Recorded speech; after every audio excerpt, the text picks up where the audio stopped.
The situation with Bryan Mbeumo is starting to become a saga.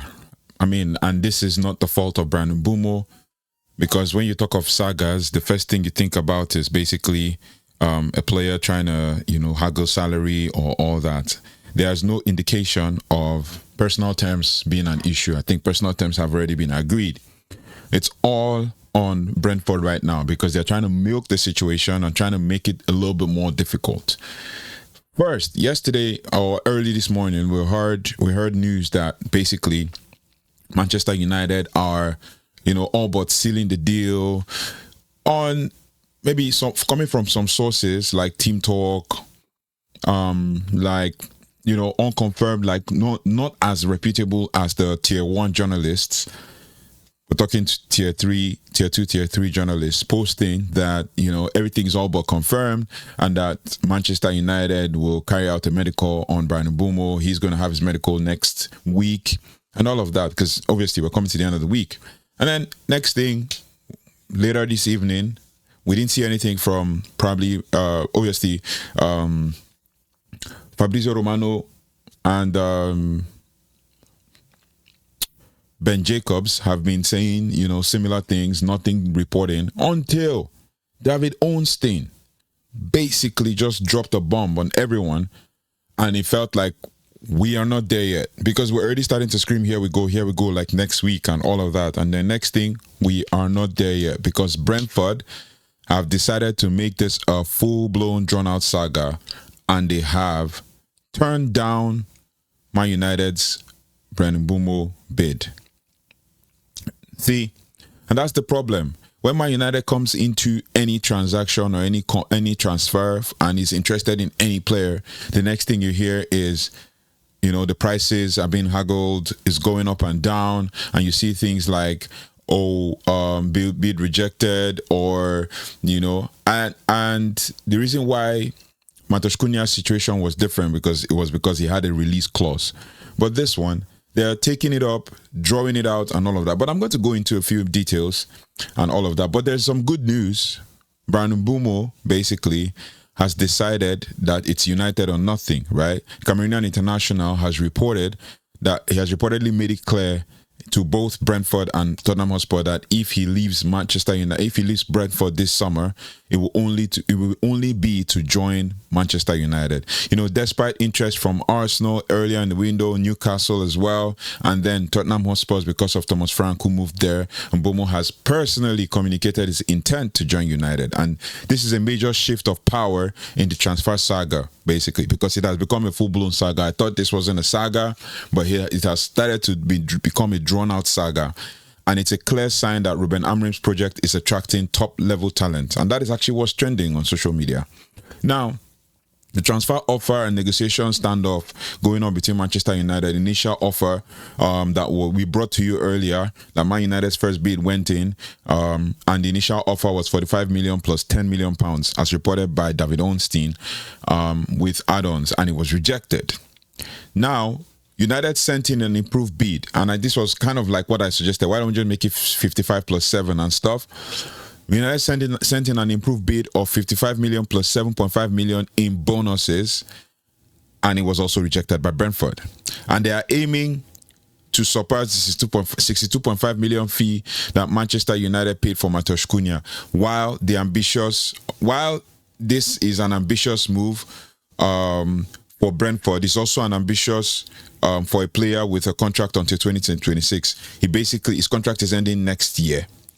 But Mbeumo's stance puts pressure on Brentford to compromise, and that is the deal. The key point to this is that United don't want to overpay. They are playing the long game, and Mbeumo's open preference could help them force Brentford's hand. Now, the question here, because the truth is, I don't think Brentford is trying to help Mbeumo here. And Mbeumo needs to speak out. Mbeumo needs to be more vocal about this and all of that. I'm not saying he should go on strike. I don't want the problem and all of that, but Mbeumo needs to speak out. Because if Mbeumo speaks out, it puts pressure more on Brentford. Because if he speaks through his intermediaries and all of that, it will like speed things up.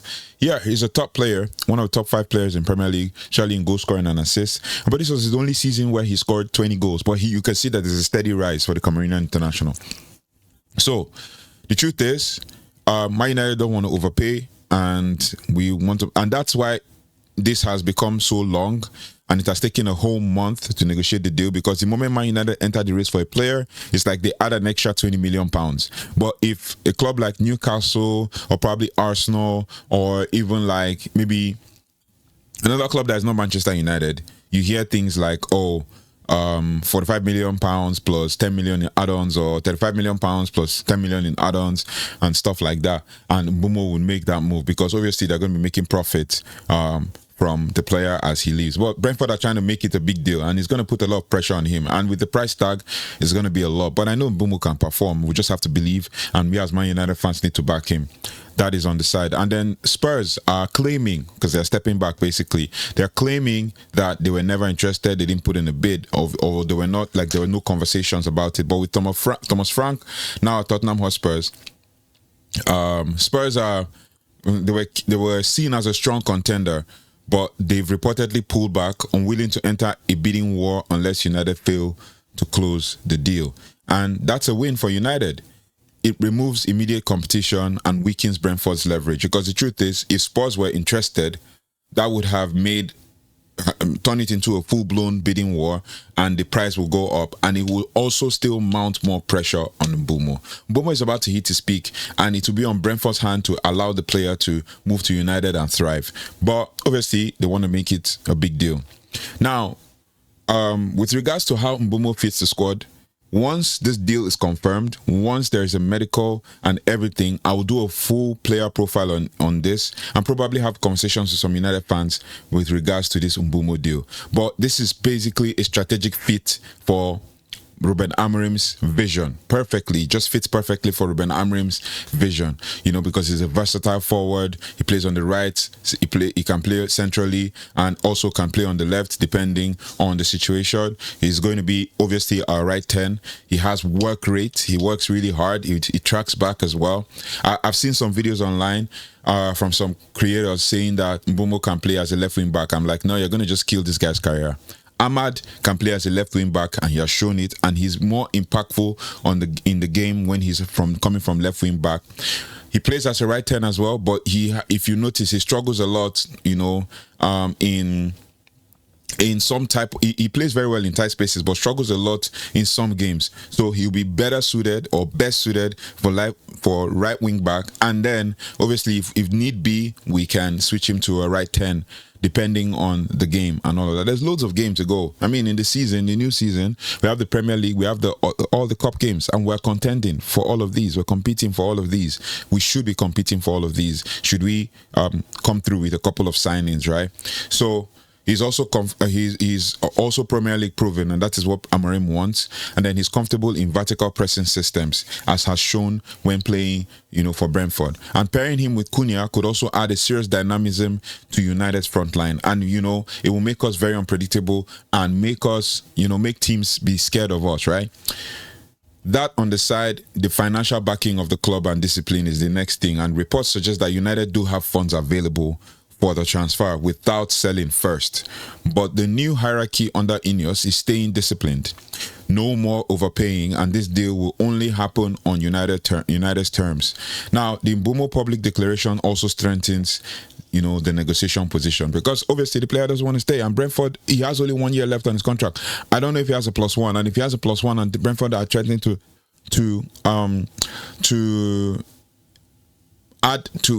activate that, then it will possibly be, if it goes higher than what it is now, it'll probably be like a walk away. Man United might decide to walk away from this deal, but it is what it is. I believe that Man United will pull this deal through. Brentford are just trying to strong arm United, and they don't have the cards. Man United have the cards. We hold the cards close to our chest and everything. We have control of this deal. Forget about all the things you hear in the media and all that. With the player pushing for an Old Trafford move, and rival clubs retreating. The momentum is now with Manchester United because we're in pole position. If Brentford dig in, the risk of alienating a loyal player and making future negotiations with others more difficult. That is what it is. If they decide to dig in and stamp their foot and put their foot on the ground, then obviously they're going to risk alienating a loyal player. He stayed despite the fact that Brentford sold their best players, especially in Ivan Toney. Now they have sold another player to Arsenal, Norgard, I think. Now, them doing that now makes it, more difficult if they now decide to dig in. It makes it more difficult for Man United, for other clubs to also negotiate and other teams, and they won't be able to sell. Yeah, quite right. They might make a lot of money from the current sale, but even Tottenham coming in, they might want to increase it. So, for example, they say, "Oh, we want £75 million." That will put pressure, and Tottenham might pay that money. But then, if the player doesn't want to go, then the deal falls through, right? So it is what it is. Man United needs to, play these cards right and ensure that we don't get strong armed by Brentford and all of that. Now, my idea on this is that United should stand firm at the 65 million plus add-ons. Mbeumo is on board. Amorim wants him, and the message is clear. This is the new era of Manchester United. No more being overcharged. And the truth is, this will determine the future signings and future, transfers and negotiations that will go on between Manchester United and other clubs. So that's basically the update on Bryan Mbeumo. There's a whole lot going on, but we have to still keep an eye out on anything. And if anything comes up, we will bring it to you. So thank you so much for liking. Let me know your thoughts and feelings about this whole Mbeumo situation. Do you think it's a drawn-out saga? Do you think Manchester United can pull the deal? And how do you see him fitting into Amorim's system? We've seen a lot of videos talking about how he fits in. I don't want to do it yet until I confirm that he is a Manchester United player. Then we can move on to doing it. But we're going to keep an eye out. This news broke in the last hour or two, and I just thought to analyze it and break it down for you based on David Ornstein's report in The Athletic. So let me know your thoughts and feelings in the comment section, and I'll see you on the next one. Take care, goodbye, and God bless.